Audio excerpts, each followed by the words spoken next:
Olá, alunos, tudo bom? Sou o professor Cássio e vamos para mais uma aula da nossa disciplina de modelagem e inferência estatística. Na nossa aula de hoje, nós vamos entrar no módulo 4, que é regressão bayesiana e a regressão não linear. Nessa unidade 1 de agora, nós vamos tratar sobre a regressão bayesiana. Tudo bem? A ideia da regressão bayesiana é mais ou menos parecida com o que nós vínhamos trabalhando anteriormente. Só que a estrutura desse modelo de regressão ele vai se tornar um pouquinho diferente, que é o que nós vamos falar na nossa aula de hoje. Qual a grande diferença entre o modelo clássico, frequentista, como nós falamos, e o modelo bayesiano, certo? Mas vamos recapitular aqui o que nós vimos até então. A gente viu que o foco dessa disciplina é no modelo de regressão, tudo bem? Então nós vimos que a análise de regressão ela vai estudar pelo menos duas variáveis quantitativas, certo? Uma delas nós vamos chamar de variável resposta, e nós temos o objetivo justamente de tentar predizer, tentar estimar essa variável resposta em função de uma ou mais de uma variável explicativa.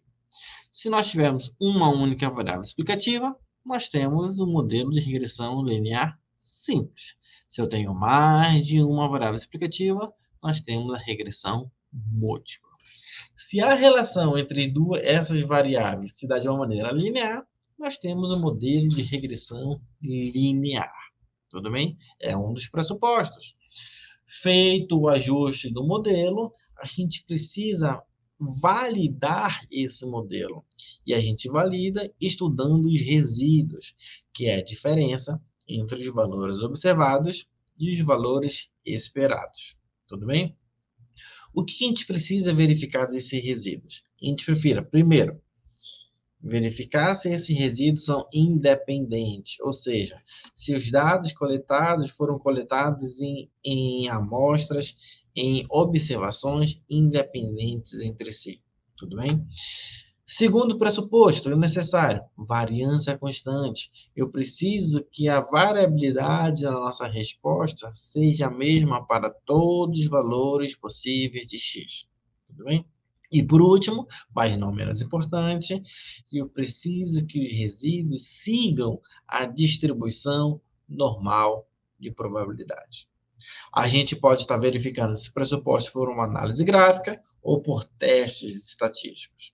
E se um desses pressupostos não forem atendidos, então alguma coisa a gente precisa fazer com o nosso modelo matemático.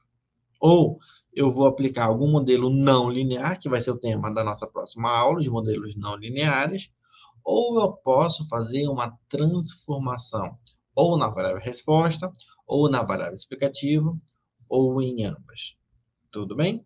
Isso tudo é trabalhando com o modelo clássico de regressão, que nós chamamos também de modelo frequentista. Por que modelo frequentista? Porque ele está observado apenas pela frequência das observações. Todo modelo ele é explicado pelas observações que foram coletadas. Por isso que é chamado de frequentista. Aqui na nossa regressão bayesiana, vai mudar alguma coisinha. Por quê? Porque nós vamos fazer um modelo que os dados não vai depender apenas da frequência das observações. A gente vai colocar informações prévias que possivelmente a gente já vai ter conhecimento. Tudo bem? Essas informações prévias nós chamamos em estatística de informações a priori. E por que eu preciso dessas informações prévias? Porque com essas informações a priori, eu consigo obter informações a posteriori. Tudo bem? Nada mais é do que nós vamos trabalhar com probabilidades condicionais. Tudo bem? Lembram lá da disciplina anterior de probabilidade condicional? quando a gente quer a probabilidade de um evento que está condicionado à ocorrência de um evento anterior, é justamente o que a gente precisa aqui no modelo de regressão bayesiano. Por quê? Porque eu quero uma informação posterior que está condicionada na minha informação anterior. Tudo bem? Mas isso nós vamos ver com calma aqui na nossa aula de hoje. Tudo bem? Então vamos lá. Olha só, no ponto de vista bayesiano, a gente vai formular uma regressão linear. Estamos ainda trabalhando com a regressão linear, tudo bem? Então, desse ponto de vista agora bayesiano, a gente vai formular uma regressão linear usando distribuições de probabilidade, ao invés de estimativas pontuais.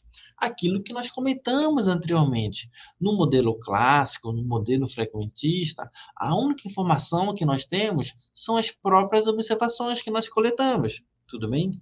Aqui agora, do ponto de vista bayesiano, a gente não vai utilizar somente essas informações que nós coletamos. A gente vai utilizar também uma distribuição de probabilidade, que provavelmente a gente possa conhecer das nossas informações. Então, diferentemente da regressão clássica, onde tinha um único valor de y para cada valor de x, aqui na regressão bayesiana, eu vou ter uma distribuição de probabilidade. Eu vou ter um intervalo de valores possíveis da variável resposta. Eu vou ter uma variabilidade na nossa variável resposta para cada valor possível de x. Essa é a grande diferença entre o modelo clássico e o modelo bayesiano. Tudo bem? Mas vamos continuar. Olha só. O modelo de regressão linear bayesiano, com a resposta amostrada, ele vai possuir uma distribuição normal de probabilidade. Ora, nós estávamos falando isso, que a resposta, a variável resposta no modelo bayesiano, ele vai ter uma distribuição de probabilidade. Não foi isso que nós vimos? E essa distribuição de probabilidade, ela vai ter a normal de probabilidade, que nós vimos já nas disciplinas anteriores, que a distribuição normal de probabilidade possui dois parâmetros, a média e a variância. Tudo bem? Então, nós temos aqui uma distribuição de probabilidade para a nossa variável resposta, que possui essa média bem aqui, tudo bem? Que nós já vamos falar sobre ela, e essa variância bem aqui, que nós também já vamos falar sobre ela. Tudo bem? Então, olha só. A saída y, a resposta, ela é gerada a partir de uma distribuição normal. Isso nós vimos, tudo bem? A média dessa distribuição normal de probabilidade para a resposta y, ela nada mais é do que a transposta da matriz de peso. Olha só, ela é transposta da nossa matriz de peso, que é a nossa matriz, nosso vetor aqui dos parâmetros, tudo bem? Multiplicada pela matriz preditor, que é a nossa matriz X. Lembre lá da nossa aula de regressão múltipla. Nós temos nosso vetor aqui de parâmetros beta e nós temos a nossa matriz X.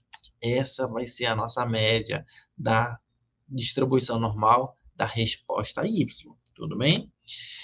Já a variância, olha só, ela é o quadrado do desvio padrão. Observe aqui, nós temos o quadrado do desvio padrão, que vai ser multiplicada pela matriz de identidade, porque é uma formulação multidimensional. Ela vai ser multiplicada pela matriz identidade. Observe aqui, olha só. Nós temos aqui o quadrado da nossa desvio padrão, tudo bem? Multiplicada pela matriz identidade. Essa vai ser a nossa variância da distribuição normal da nossa variável resposta.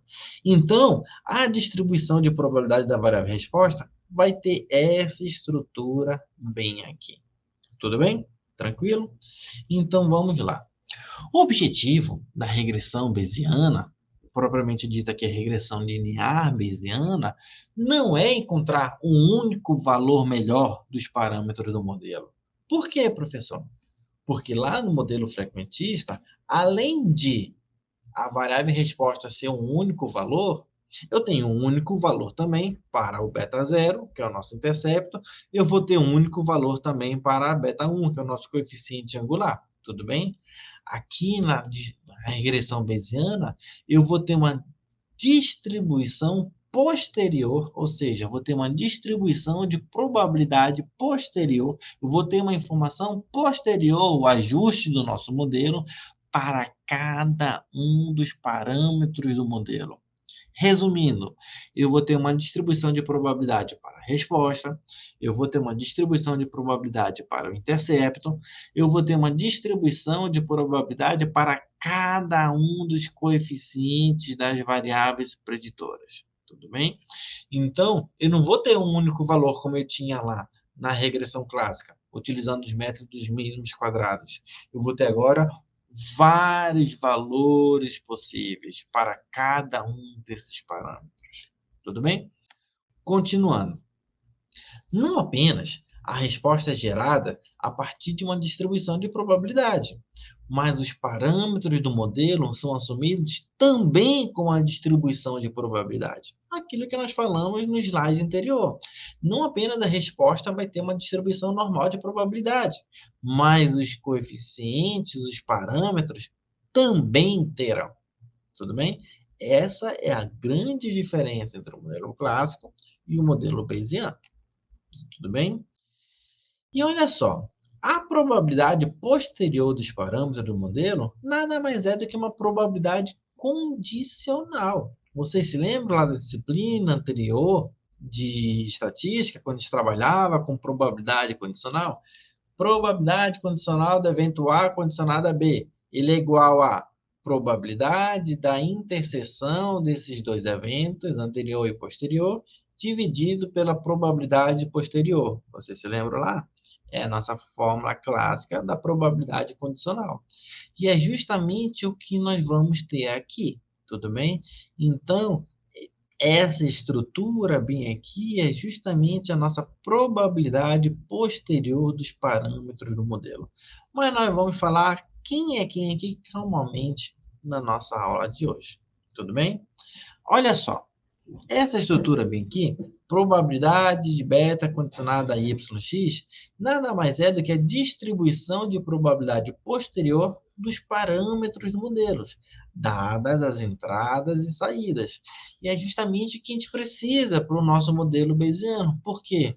Porque cada um dos coeficientes, cada um dos nossos ou intercepto, ou os coeficientes parciais, vai ter uma distribuição de probabilidade.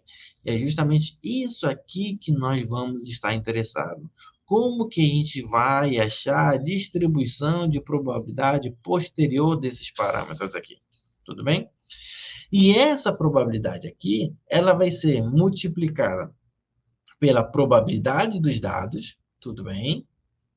Que é as nossas informações que nós possuímos, que é a informação prévia que nós temos, nosso conjunto de dados, normalmente, como lá no modelo clássico, multiplicada pela probabilidade anterior dos parâmetros, tudo bem? Dividido por uma constante de normalização. Se vocês repararem, essa estrutura aqui nada mais é do que a expressão simples do teorema de Bayes, que é a base fundamental da inferência bayesiana, que é a posteriori, que ela é igual a máxima verossimilhança multiplicada pela priori, dividido por uma normalização. Não vamos adentrar muito nessa inferência bayesiana aqui. O que a gente precisa verificar? Que essa estrutura aqui que a gente precisa, que é a distribuição da probabilidade posterior dos parâmetros do modelo, é a mesma estrutura da expressão clássica fundamental da inferência bayesiana. É o que a gente precisa saber para a nossa disciplina. Tudo bem? Então, olha só.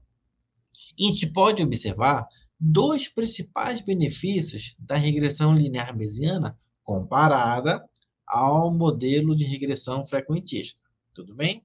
Quais são os principais benefícios? Primeiro, se tivermos o conhecimento de domínio, ou pelo menos um palpite sobre quais devem ser os parâmetros do modelo, a gente pode incluir essa informação no modelo. Aquilo que a gente falou anteriormente. Se eu conheço como que os dados se comportam, se eu conheço pelo menos como que é essa estrutura das informações prévias, eu posso pegar essa informação prévia e colocar no meu modelo de regressão. diferentemente da abordagem frequentista, que supõe que tudo que há para saber sobre os parâmetros vem dos dados.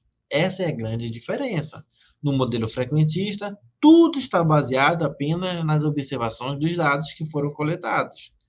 Na regressão bayesiana, não. Além dessa informação, eu posso colocar qualquer outra facilidade, qualquer outro conhecimento, qualquer outro palpite sobre como que esses parâmetros se comportam. Eu posso colocar essa informação prévia no meu modelo bayesiano. Tudo bem? Outro benefício, se não tivermos estimativas antecipadas, ou seja, eu não tenho informação sobre os parâmetros, eu não tenho nenhum palpite, não sei como ele se comporta, o que que eu vou fazer? A gente pode usar informações prévias não informativas para esses parâmetros, como, por exemplo, uma distribuição normal. Lembram lá da diferença entre o modelo clássico e o modelo bayesiano? O modelo clássico depende apenas das observações dos dados. O modelo bayesiano, eu vou pegar alguma informação prévia que eu já conheço para incluir no meu modelo. Mas eu tenho um benefício a mais. Por quê? Porque mesmo se eu não tiver uma informação prévia, o que que eu posso fazer? Eu posso colocar, por exemplo, que essas minhas informações dos meus parâmetros têm uma distribuição normal de probabilidade. Então, a gente pode utilizar uma informação prévia que nós chamamos na estatística de não informativa.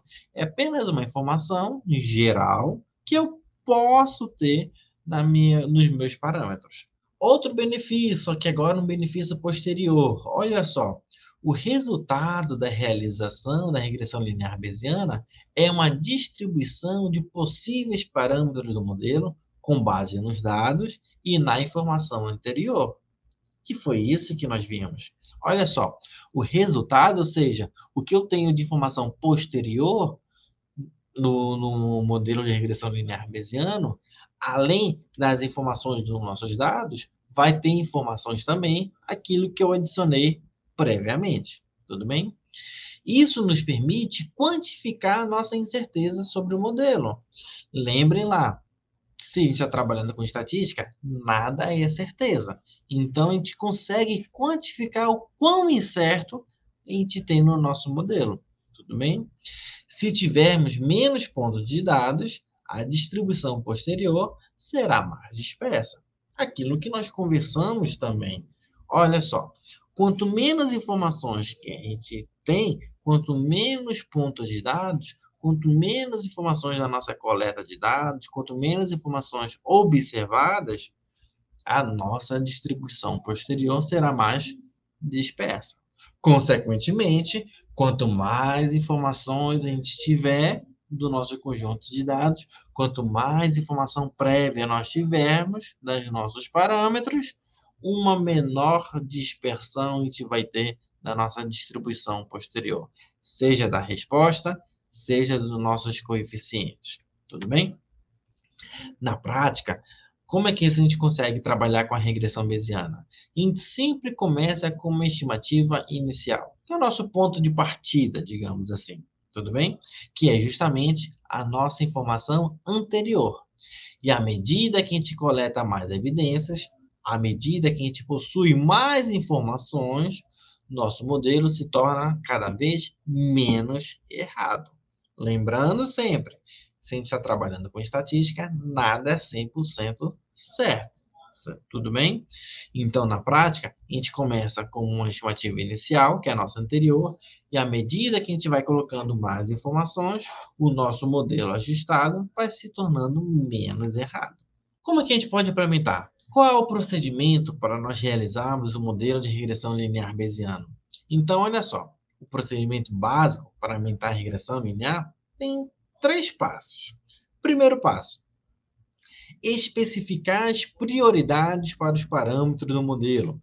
Se eu não tenho nenhuma informação, eu posso sugerir, por exemplo, a distribuição normal de probabilidade.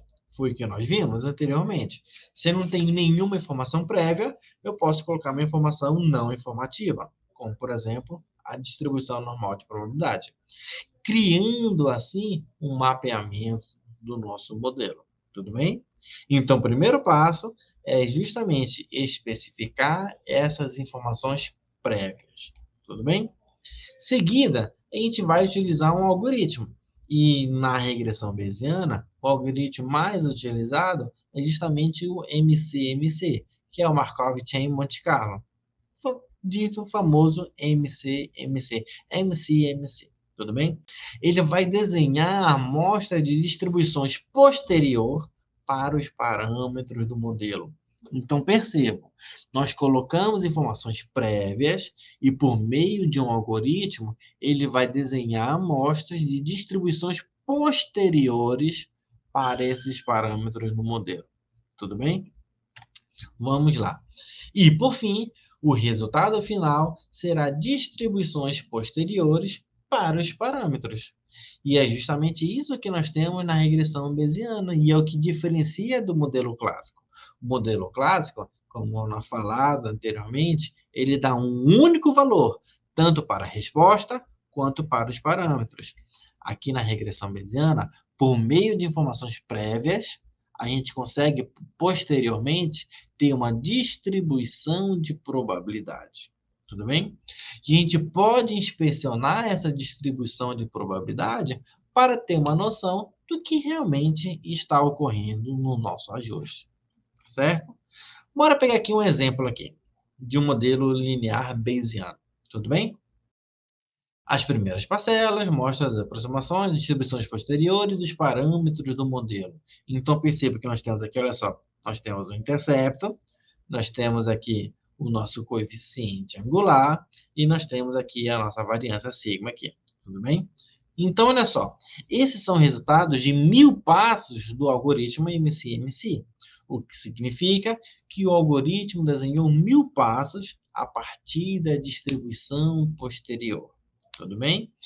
Então, o que foi que fez aqui? Teve um exemplo aqui totalmente hipotético, foi colocado informações prévias, se não teve informação prévia, foi colocada a distribuição normal de probabilidade como informação não informativa. Então, após o algoritmo de MCMC, depois de 1000 passos desse algoritmo, todos os parâmetros do modelo, no caso aqui, o intercepto, beta 0, coeficiente angular, beta 1, ele possui agora uma distribuição de probabilidade. Tudo bem? Tanto para o beta 0, quanto o beta 1, quanto para o desvio padrão. Percebam que essa distribuição de probabilidade ele assemelha na distribuição normal de probabilidade. Lembre lá da nossa disciplina anterior, tudo bem? Possui uma média aqui, por exemplo, para o intercepto de menos 21,81 e para o coeficiente angular 7,17. Tudo bem? E nós temos aqui 95% em relação ao desvio padrão. Para a média, menos 22,43 e menos 21,20 para o intercepto, 7,13 até 7,20 para o coeficiente angular. Percebam aqui agora que eu não tenho um único valor para o intercepto, eu não tenho um único valor para beta 1. Eu tenho aqui agora uma distribuição de probabilidade. Eu tenho um conjunto de valores. Tudo bem? E eu consigo verificar como é que se comporta, por exemplo, em termos de variabilidade, esse conjunto de valores. Comparando esses valores médios, tanto da nossa inclinação, que é o nosso coeficiente angular, quanto o nosso intercepto, se a gente comparar com aqueles obtidos no método de mínimos quadrados ordinários, que é o modelo clássico, não foi muito diferente. Por quê? No modelo bayesiano, olha só, o intercepto foi menos 21,81. No modelo clássico, menos 21,83. No modelo bayesiano, a inclinação, o coeficiente angular, deu 7,17, que foi exatamente o mesmo valor para o modelo clássico. Então, observe que o resultado obtido em relação à média dessa distribuição de probabilidade foi muito semelhante ao modelo clássico. Só que a gente tem uma vantagem. Por quê? Porque lá no modelo clássico, a gente tinha somente aquela estimativa. Já aqui no modelo bayesiano, a gente tem uma distribuição de probabilidade, tudo bem? Para cada um desses parâmetros. Então, olha só, no entanto, embora possamos usar a média como uma estimativa de ponto único, ora, eu posso muito bem pegar o valor da média dessa distribuição de probabilidade para trabalhar com o meu intercepto. Eu posso muito bem pegar a média da minha inclinação, do meu coeficiente angular, para trabalhar como um ponto único. Só que também agora a gente tem um intervalo de valores possíveis para esses parâmetros. E é justamente essa a principal vantagem do modelo bayesiano. A gente não tem mais uma estimativa única. A gente tem um intervalo de valores possíveis. E à medida que o número de pontos de dados aumenta, esse intervalo vai diminuir e vai convergir para um valor único. Lembra lá do nosso algoritmo MC-MC? Quanto mais passos desse algoritmo, uma menor conjunto de dados a gente vai ter, tudo bem? Representando assim uma maior confiança nos parâmetros do modelo. Então, quanto mais passos a gente fizer no nosso algoritmo, mais enxuto vai ser justamente essa distribuição de probabilidade. Tudo bem? Então, quando queremos mostrar o ajuste linear de um modelo bayesiano, em vez de mostrar apenas uma única estimativa, apenas um único valor de beta zero, apenas uma estimativa do beta 1, apenas uma estimativa da nossa variável resposta, a gente pode desenhar um intervalo de linhas. A gente pode dar um intervalo de valores, com cada um representando uma estimativa diferente dos parâmetros do modelo. Então, esse é o principal objetivo da regressão bayesiana. E essa é a principal vantagem em relação ao modelo clássico. Tudo bem? Tranquilo? E olha só, em problemas nos quais os dados são limitados ou temos algum conhecimento prévio que desejamos usar no nosso modelo, ou seja, se a gente tem uma limitação no nosso conjunto de dados, ou se a gente tem algum conhecimento prévio das nossas informações, da estrutura de como é que se comporta, tanto os coeficientes quanto as variáveis de resposta, quanto a nossa variável preditora, a abordagem da regressão bayesiana pode incorporar essas informações, ou seja, a gente pode incluir essas informações prévias no nosso modelo e mostrar essa nossa incerteza por meio da nossa informação posterior, por meio de uma distribuição de probabilidade. Então, é dessa maneira que se comporta a regressão bayesiana. Tudo bem? A regressão bayesiana, ela vai refletir a estrutura bayesiana, como nós vimos inicialmente. Olha só, a gente formaliza uma estimativa inicial e a gente melhora essa estimativa à medida que a gente coleta mais informações. Ora, lembra lá do passo a passo para a gente trabalhar com a regressão bayesiana? A gente começa com uma informação prévia, ajusta o modelo posterior. A gente pega esse modelo posterior e faz novamente um novo ajuste. A gente pega essa posterior, coloca como uma informação prévia, faz um outro ajuste. Esse novo ajuste, a gente pode utilizar como informação prévia para fazer um novo ajuste. E assim sucessivamente. E assim vai melhorando o ajuste do nosso modelo. Tudo bem? Essas são algumas referências que a gente pode estar trabalhando. Todas essas informações tem nesses livros aqui. Tudo que vocês podem compartilhar, vocês podem estar verificando lá na nossa biblioteca. E um ótimo estudo para vocês, meus alunos.